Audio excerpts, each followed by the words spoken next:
അസ്സലാമു അലൈക്കും. റബ്ബി ഇശ്റഹ് ലി സ്വദ്രി വയസ്സിർ ലി അംരി വഹ്ലുൽ ഉഖ്ദതം മിൻ ലിസാനി യഫ്ഖഹു ഖൗലി. അഊദു ബില്ലാഹി മിനശ് ശൈത്വാനിർ റജീം. ബിസ്മില്ലാഹിർ റഹ്മാനിർ റഹീം. ولقد أرسلنا موسى بآياتنا إلى فرعون وملئه فقال إني رسول رب العالمين فلما جاءهم بآياتنا إذا هم منها يضحكون وما نريهم من آية إلا هي أكبر من أختها وأخذناهم بالعذاب لعلهم يرجعون وقالوا يا أيها الساحر ادع لنا ربك بما عهد عندك إننا لمهتدون فلما كشفنا عنهم العذاب إذا هم ينكثون ونادى فرعون في قومه قال يا قوم أليس لي ملك مصر وهذه الأنهار تجري من تحتي أفلا تبصرون أم أنا خير من هذا الذي هو مهين ولا يكاد يبين فلولا ألقي عليه أسورة من ذهب أو جاء معه الملائكة مقترنين. മൂസായെ നാം ദൈവിക ദൃഷ്ടാന്തങ്ങളുമായി ഫറോൻ്റെയും അവൻ്റെ പ്രഭുക്കളുടെയും അടുക്കലേക്ക് അയച്ചിരുന്നു. അദ്ദേഹം അവരിൽ ചെന്നിട്ട് പറഞ്ഞു, ഞാൻ പ്രപഞ്ചനാഥൻ്റെ ദൂതനാകുന്നു. പിന്നെ അദ്ദേഹം നമ്മുടെ ദൃഷ്ടാന്തങ്ങൾ അവരുടെ മുന്നിൽ അവതരിപ്പിച്ചപ്പോഴോ അവരതാ പൊട്ടിച്ചിരിക്കാൻ തുടങ്ങി. ദൃഷ്ടാന്തങ്ങൾ ഒന്നിനു പിറകെ ഒന്നായി കാണിച്ചു കൊടുത്തു. ഓരോന്നും മറ്റേതിനേക്കാൾ മികച്ചതായിരുന്നു. നാം അവരെ പീഡനങ്ങൾ ഏൽപ്പിച്ചു. തങ്ങളുടെ നിലപാടിൽ നിന്നവർ മടങ്ങാൻ ഓരോ പീഡനവേളയിലും അവർ പറഞ്ഞു, അല്ലയോ ആഭിചാരികൻ, നിന്റെ റബ്ബിങ്കൽ നിനക്ക് ലഭിച്ചിട്ടുള്ള പദവിയെ അവലംബിച്ച് ഞങ്ങൾക്ക് വേണ്ടി പ്രാർത്ഥിക്കുക. തീർച്ചയായും ഞങ്ങൾ സന്മാർഗത്തിലേക്ക് വരാം. പക്ഷേ നാം നീക്കിക്കളയുമ്പോഴോ അവരതാ വാക്കുമാറുന്നു. ഒരു നാൾ ഫറവോൻ തൻ്റെ ജനത്തിൽ വിളംബരം ചെയ്തു, എൻ്റെ ജനങ്ങളെ, മിസ്രിൻ്റെ ആധിപത്യം എനിക്കല്ലയോ? ഈ നദികൾ ഒഴുകിക്കൊണ്ടിരിക്കുന്നത് എൻ്റെ കീഴിലല്ലയോ? നിങ്ങൾ കാണുന്നില്ലേ? ഞാനോ അതല്ല, നീചനും നിസ്സാരനും സ്ഫുടമായി സംസാരിക്കാൻ പോലും കഴിയാത്തവനുമായ ഈ മനുഷ്യനോ ശ്രേഷ്ഠൻ? അവന് കങ്കണങ്ങൾ ലഭിക്കാത്തതെന്ത്? അല്ലെങ്കിൽ അവൻ്റെ കൂടെ പാർശ്വവർത്തികളായ മലക്കുകൾ വരാത്തതെന്ത്? അപ്പോൾ അള്ളാഹു മൂസാ നബിക്ക് ഒരുപാട് ദൃഷ്ടാന്തങ്ങൾ കൊടുത്തിരുന്നു, മോജിസത്തുകൾ കൊടുത്തിരുന്നു. ഒന്നിനും മേൽ മികച്ച തരത്തിലുള്ള മോജിസത്തുകളായിരുന്നു. പിന്നെ മൂസാ നബിയുടെ കാലഘട്ടത്തിൽ പല ശിക്ഷയും അവരിൽ ഇറങ്ങിയിരുന്നു. ഓരോ ശിക്ഷ ഇറങ്ങുമ്പോഴും അവർ പറയും, ഒന്ന് വിളിച്ച് പ്രാർത്ഥിക്കൂ, ഞങ്ങൾ വീണ്ടും നേർമാർഗത്തിലായിക്കോളാം എന്ന രീതിയിൽ അവർ പറയുകയും മൂസാ നബി പ്രാർത്ഥിക്കുകയും അത് നീങ്ങുകയും വീണ്ടും അവർ ധിക്കാരികളാവുകയും ചെയ്തു. അപ്പോൾ എന്തുകൊണ്ടാണ് അള്ളാഹു ഇവിടെ മൂസാ നബിയുടെ കാര്യം പറഞ്ഞിരിക്കുന്നത്?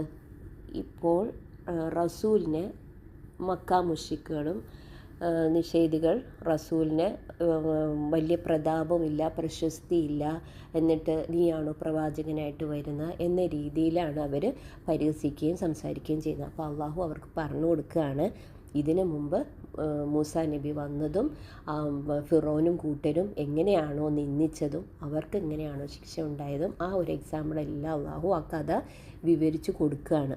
അപ്പോൾ ഈ സമയത്ത് ഇപ്പോൾ നമ്മുടെ മനസ്സിൽ വരേണ്ടത് മൂസാ നബി ഫിറോൻ അവരുദ്ദേശിച്ചിട്ടാണ് എന്നുള്ളതല്ല. അള്ളാഹു ഈ സന്ദർഭത്തിൽ എക്കാലവും നിലനിൽക്കുന്നതാണ് ഖുർആൻ ആയത്തുകൾ. അതിൻ്റെ ഇമ്പോർട്ടൻസ് ഒരിക്കലും മങ്ങുന്നില്ല, ഏത് കാലവുമായിട്ട് അത് യോജിക്കുന്നതായിരിക്കും. അപ്പോൾ നമ്മളും വില കൽപ്പിക്കുന്നത് ഇപ്പോൾ ഇതിൽ തന്നെ ഇവർ പറഞ്ഞുകൊണ്ടിരിക്കുന്നത് എന്തുകൊണ്ടാണ് അന്നത്തെ കാലത്ത് അവർ വിലയായിട്ട് കണ്ടിരുന്നത് ഭയങ്കര വലിയ എന്താണ് കനകമോതിരവും ഒക്കെ ആയിട്ട് ഇങ്ങനെ വലിയ രാജ ഇത് അംഗരക്ഷകരും പരിചാരകരുമായ ഭടന്മാരുടെയൊക്കെ ഒരു അവരുടെ അകമ്പടിയോടുകൂടി വരുന്ന ഒരാളെയൊക്കെയാണ് അവർ അന്നത്തെ കാലത്ത് വില വെച്ചിരുന്നത്. ഇന്നത്തെ കാലത്ത് ഇത്രയും വികസിച്ച ഈ ലോകത്ത് ഇപ്പോഴത്തെ കാലത്ത് വേറെ കുറേ മാനദണ്ഡങ്ങളാണ് നമ്മുടെ മൈൻഡിലുള്ളത്. ഒരു വലിയ ഒരാൾക്ക് നമ്മൾ എങ്ങനെയാണ് ഒരു പ്രസ്റ്റീജ് ആയിട്ട് നമ്മൾ കാണുന്നത്, അതില്ലാത്ത ആൾക്കാരെയൊക്കെ നമ്മൾ എന്ത് ചെയ്യും, താഴ്ന്ന നിലവാരത്തിലുള്ളവരായിട്ടാണ് നമ്മൾ കാണുന്നത്. അപ്പം നമ്മുടെയും വ്യൂ പോയിൻ്റ് നമ്മളും മാറ്റേണ്ടതുണ്ട്. فاستخف قومه فأطاعوه إنهم كانوا قوما فاسقين فلما آسفونا انتقمنا منهم فأغرقناهم أجمعين فجعلناهم سلفا ومثلا للآخرين. അവൻ സ്വജനത്തെ നിസ്സാരരായി ഗണിച്ചു, അവരോ അവന് കീഴ്പ്പെടുകയും ചെയ്തു. വാസ്തവത്തിൽ അധർമ്മചാരികളായിരുന്നു അവർ. ഒടുവിൽ അവർ നമ്മെ വെറുപ്പിച്ചപ്പോൾ നാം അവരോട് പ്രതികാരം ചെയ്തു. അവരെ കൂട്ടത്തോടെ മുക്കി ഒടുക്കുകയും പിൽക്കാലക്കാർക്ക് മുൻഗാമികളും പാഠമേകുന്ന ഉദാഹരണങ്ങളും ആക്കി വെക്കുകയും ചെയ്തു. ഈ കാലഘട്ടങ്ങളിൽ നമ്മളിൽ അറിയാതെ സംഭവിച്ചു പോകുന്ന ഒരു സംഭവമാണ് ഈ ആയത്തിൽ പറയുന്നത്. ഒരു നാട്ടിൽ സ്വേച്ഛാധിപത്യം നടത്താൻ ശ്രമിക്കുകയും അതിനുവേണ്ടി സകലവിധ തന്ത്രങ്ങളും തട്ടിപ്പുകളും ജാടകളും പയറ്റുകയും മനസ്സാക്ഷികളെ വിലയ്ക്ക് വാങ്ങുകയും നിസ്സങ്കോചം ജനങ്ങളെ മർദ്ദിക്കുകയും അടിച്ചമർത്തുകയും ഒക്കെ ചെയ്യുന്നവർ അക്കാര്യം തുറന്നു പറയുകയില്ല. എന്നാൽ യഥാർത്ഥത്തിൽ അവർ ചെയ്യുന്നത് നാട്ടുകാരുടെ ബുദ്ധിയെയും സംസ്കാരത്തെയും മനുഷ്യത്വത്തെയും നിസ്സാരമായി ഗണിക്കുകയാണെന്ന് അവരുടെ പ്രവർത്തനങ്ങൾ സ്പഷ്ടമായി വെളിപ്പെടുത്തുന്നു. ബുദ്ധിശൂന്യരും മനസ്സാക്ഷിയില്ലാത്തവരും അല്പരുമായ ഈ ആളുകളെ താൻ ഉദ്ദേശിക്കുന്ന എങ്ങോട്ട് വേണമെങ്കിലും തെളിയിച്ചു കൊണ്ടുപോകാം എന്നായിരിക്കും അവരെക്കുറിച്ചുള്ള അയാളുടെ നിലപാട്. പിന്നെ അയാളുടെ പദ്ധതികൾ വിജയിക്കുകയും നാട്ടുകാർ അയാളുടെ താഴ്മയുള്ള അടിമകളായി തീരുകയും ചെയ്യുമ്പോൾ ആ നീചൻ അവരെക്കുറിച്ച് എന്തു കരുതിയിരുന്നുവോ അതുതന്നെയാണ് യഥാർത്ഥത്തിൽ അവർ എന്ന് അയാൾ സ്വപ്രവർത്തനങ്ങളിലൂടെ സ്ഥിരീകരിക്കുന്നു. ഈ പതിതാവസ്ഥയിൽ അകപ്പെടുന്നതിനുള്ള യഥാർത്ഥ കാരണം അടിസ്ഥാനപരമായി അവർ അധർമ്മകാരികളാകുന്നു എന്നതാണ്. സത്യമെന്ത് അസത്യമെന്ത് എന്ന് അവരൊട്ടും ചിന്തിച്ചിരുന്നില്ല. ന്യായമെന്ത് അന്യായമെന്ത് എന്ന് ആലോചിച്ചിരുന്നില്ല. സത്യസന്ധത, ധർമ്മം, മാന്യത എന്നിവയുടെ മഹത്വമോ അസത്യം, അധർമ്മം, നികൃഷ്ടത എന്നിവയുടെ അധമത്വമോ അവർക്ക് പ്രശ്നമായിരുന്നില്ല. ജഡിക സുഖങ്ങളിലും ക്ഷണിക നേട്ടങ്ങളിലും മാത്രമായിരുന്നു അവരുടെ സർവശ്രദ്ധയും. അതിനുവേണ്ടി ഏതക്രമിയെയും അവർ പിന്തുണയ്ക്കുന്നു, ഏത് നിഷ്ഠൂരരുടെ മുമ്പിലും കുമ്പിടുന്നു, ഏതു മിഥ്യയും സ്വീകരിക്കുന്നു, സത്യത്തിൻ്റെ ഏത് ശബ്ദവും അടിച്ചമർത്താൻ തയ്യാറാകുന്നു. അപ്പോൾ ഓരോ വ്യക്തികൾക്കും സത്യമെന്ത് അസത്യമെന്ത് എന്ന് വേർതിരിച്ചറിയാനുള്ള ഒരു മനസ്സ് അല്ലാഹു കൊടുത്തിട്ടുണ്ട്. അത് ഉപയോഗിക്കാതെ ഭരണാധികാരികളുടെ എല്ലാ തോന്നിയാസങ്ങൾക്കും നമ്മൾ വഴിപ്പെട്ട് നമ്മുടെ ജഡിക സുഖങ്ങൾ മാത്രമായിരിക്കും അവരുടെ ശ്രദ്ധ. അപ്പോൾ അങ്ങനെയുള്ളവർ അവർ സ്വയമേ അധർമ്മകാരികൾ തന്നെയാണ് എന്നാണ് പറയുന്നത്. വജഅൽനാഹും സലഫൻ വമസലൻ ലിൽ ആഖിരീൻ എന്ന് പറയുന്നത് പിൽക്കാലക്കാർക്കും മുൻഗാമികളും പാഠമേകുന്ന ഉദാഹരണങ്ങളും ആക്കി വെക്കുകയും ചെയ്തു. അതായത് അവരുടെ പരിണതിയിൽ നിന്ന് നമ്മൾ പാഠം പഠിക്കാതെ ആ മാർഗത്തിൽ ചരിക്കുന്നവർക്ക് മുന്നറിയിപ്പും പാഠം പഠിക്കുന്നവർക്ക് പ്രകടമായ ഉദാഹരണവുമാണെന്നർത്ഥം.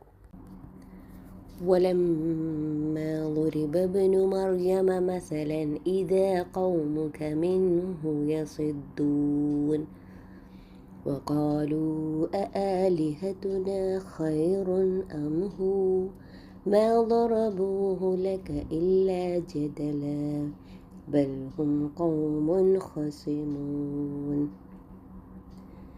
إن هو إلا عبد أنعمنا عليه وجعلناه مثلا لبني إسرائيل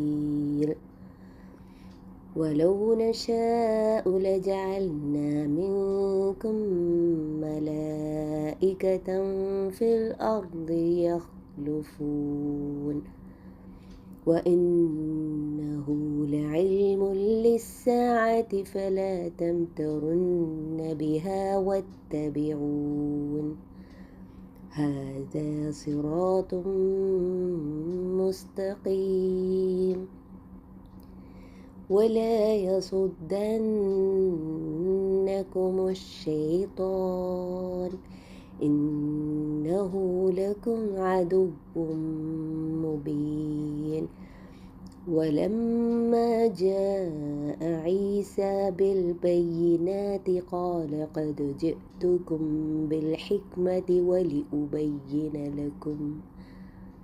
ولأبين لكم بعض الذي تختلفون فيه فاتقوا الله وأطيعون إن الله هو ربي وربكم فاعبدوه هذا صراط مستقيم فاختلف الأحزاب من بينهم فويل للذين ظلموا من عذاب يوم أليم. മറിയമിൻ്റെ പുത്രൻ ഉദാഹരിക്കപ്പെട്ടപ്പോഴേക്കും നിന്റെ ജനമത ബഹളം കൂട്ടുകയായി. അവർ ചോദിക്കുന്നു, ഞങ്ങളുടെ ദൈവങ്ങളോ അതല്ല അവനോ ശ്രേഷ്ഠൻ? അവർ നിന്നോട് ഇങ്ങനെ പറയുന്നത് കേവലം കുതർക്കത്തിന് വേണ്ടിയാകുന്നു. സത്യത്തിൽ അവർ കുതർക്കികളായ ജനം തന്നെ. മറിയമിൻ്റെ പുത്രൻ നാം അനുഗ്രഹം ചൊരിഞ്ഞു കൊടുക്കുകയും ഇസ്രായേൽ വംശത്തിന് നമ്മുടെ കഴിവിൻ്റെ ഉദാഹരണമാക്കി വെക്കുകയും ചെയ്ത ഒരടിമയല്ലാതെ മറ്റാരുമായിരുന്നില്ല. നാം ഉദ്ദേശിക്കുകയാണെങ്കിൽ നിങ്ങളിൽ നിന്ന് ഭൂമിയിൽ നിങ്ങളുടെ പിൻഗാമികളായിത്തീരുന്ന മലക്കുകളെ സൃഷ്ടിക്കാം. അദ്ദേഹം, അതായത് മറിയമിൻ്റെ പുത്രൻ, വാസ്തവത്തിൽ ഉയർത്തെഴുന്നേൽപ്പിൻ്റെ ദൃഷ്ടാന്തമാകുന്നു. അതിനാൽ നിങ്ങൾ അതിൽ അശേഷം സംശയിക്കേണ്ട. എൻ്റെ സന്ദേശം സ്വീകരിച്ചു കൊള്ളുക. ഇതാണ് ശരിയായ വഴി. ചെകുത്താൻ നിങ്ങളെ അതിൽ നിന്ന് തടയാതിരിക്കട്ടെ. അവൻ നിങ്ങളുടെ തെളിഞ്ഞ ശത്രുവാകുന്നു. ഈസ സ്പഷ്ടമായ ദൃഷ്ടാന്തങ്ങളുമായി വന്നപ്പോൾ പ്രഖ്യാപിച്ചു, ഞാൻ സത്യജ്ഞാനവുമായി നിങ്ങളിൽ വന്നിരിക്കുന്നു. നിങ്ങൾ പരസ്പരം ഭിന്നിച്ചുകൊണ്ടിരിക്കുന്ന ചില സംഗതികളുടെ യാഥാർത്ഥ്യം വെളിപ്പെടുത്തി തരുന്നതിനു വേണ്ടിയുമത്രേ ഞാൻ വന്നിട്ടുള്ളത്. അതിനാൽ നിങ്ങൾ അള്ളാഹുവിനോട് ഭക്തിയുള്ളവരാവുകയും എന്നെ അനുസരിക്കുകയും ചെയ്യുവിൻ. നിശ്ചയം എനിക്കും നിങ്ങൾക്കും നാഥനായിട്ടുള്ളവൻ അള്ളാഹു മാത്രമാകുന്നു.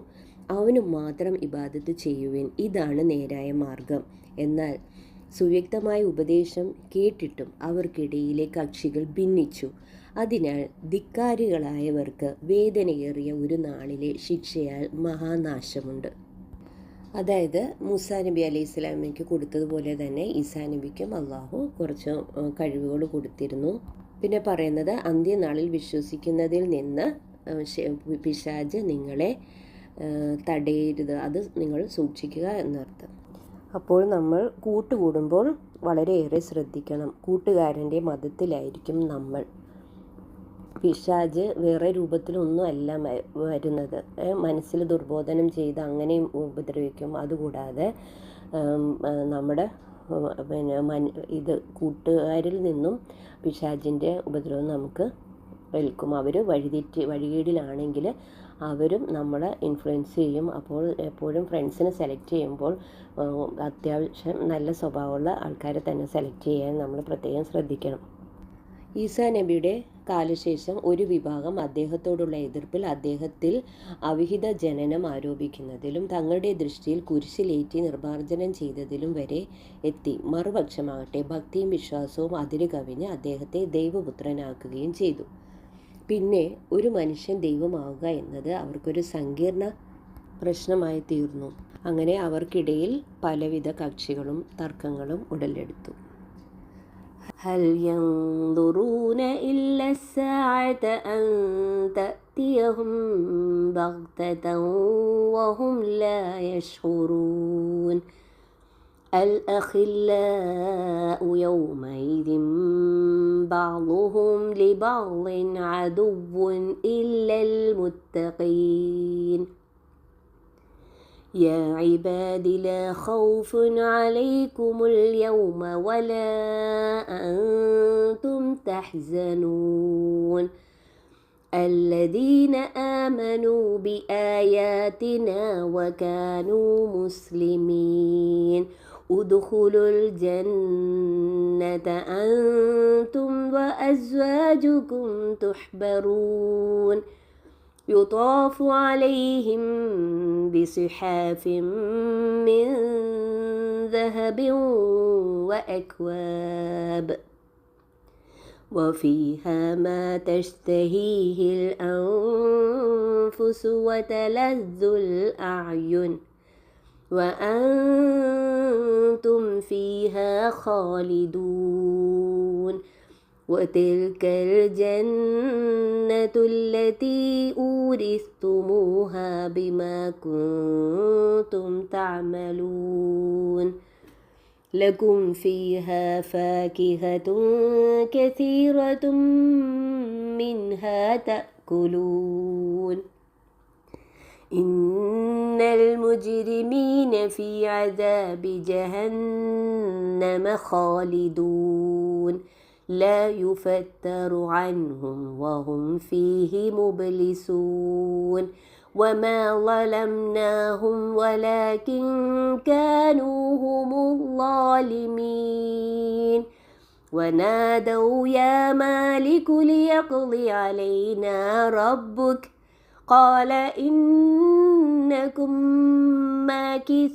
ماكثون لقد جئناكم بالحق ولكن أكثركم للحق كارهون أم أبرموا أمرا فإنا مبرمون أم يحسبون أنا لا نسمع سرهم ونجواهم بلى ورسلنا لديهم يكتبون قل إن كان للرحمن ولد فأنا أول العابدين سبحان رب السماوات والأرض رب العرش عما يصفون فذرهم يخوضوا ويلعبوا حتى يلاقوا يومهم الذي يوعدون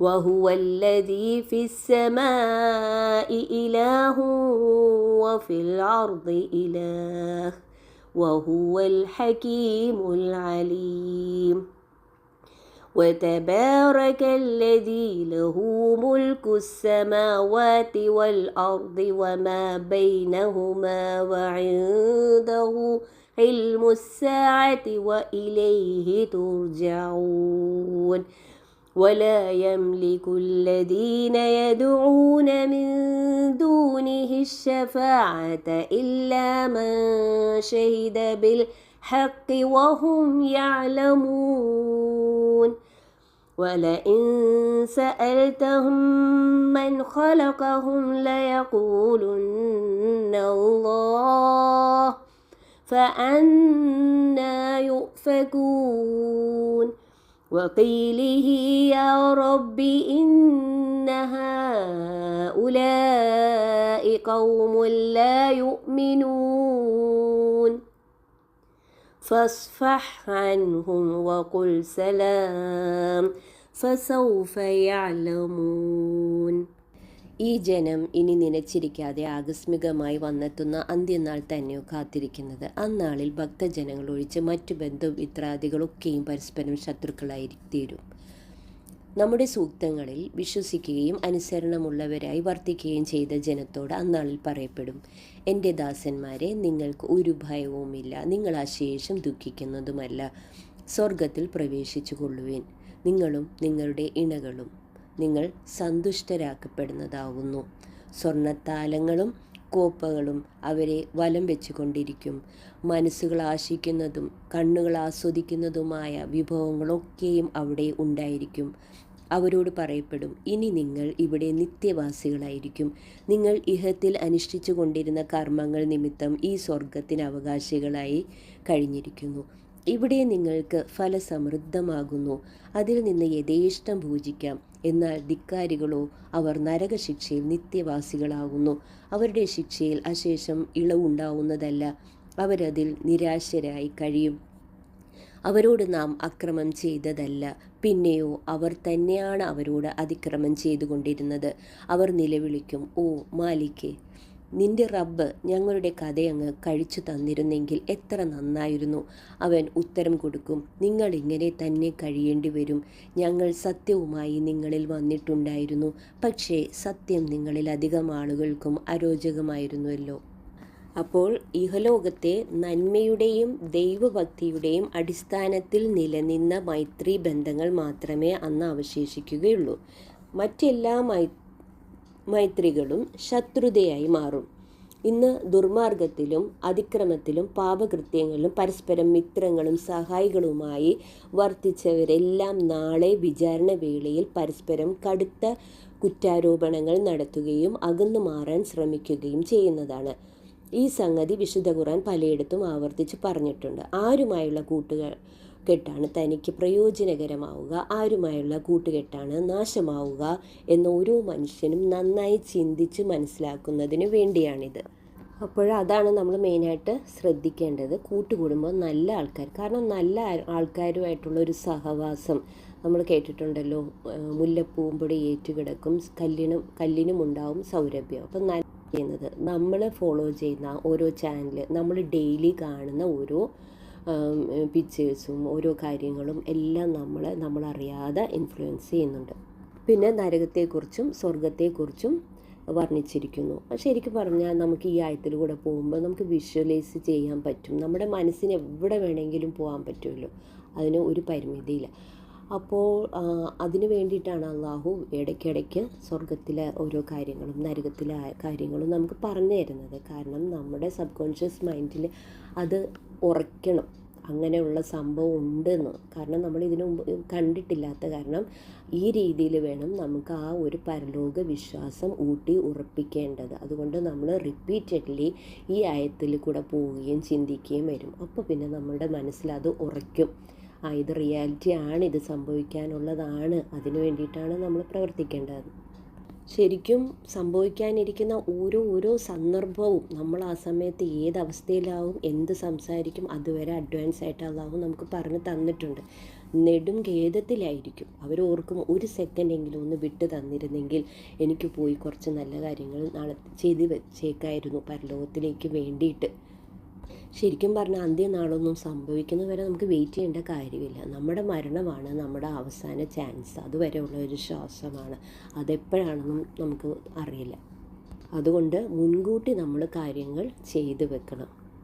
ഇതിൽ പറയുന്ന, ഓ മാലിക്കേ, നിൻ്റെ റബ്ബ് ഞങ്ങളുടെ കഥ അങ്ങ് കഴിച്ചു തന്നിരുന്നെങ്കിൽ എത്ര നന്നായിരുന്നു എന്ന് പറഞ്ഞ് നരകത്തിൻ്റെ കാവൽക്കാരെ ഉദ്ദേശിച്ചിട്ടാണ് അവരുടെ അടുത്താണ് ചോദിക്കുന്നത്.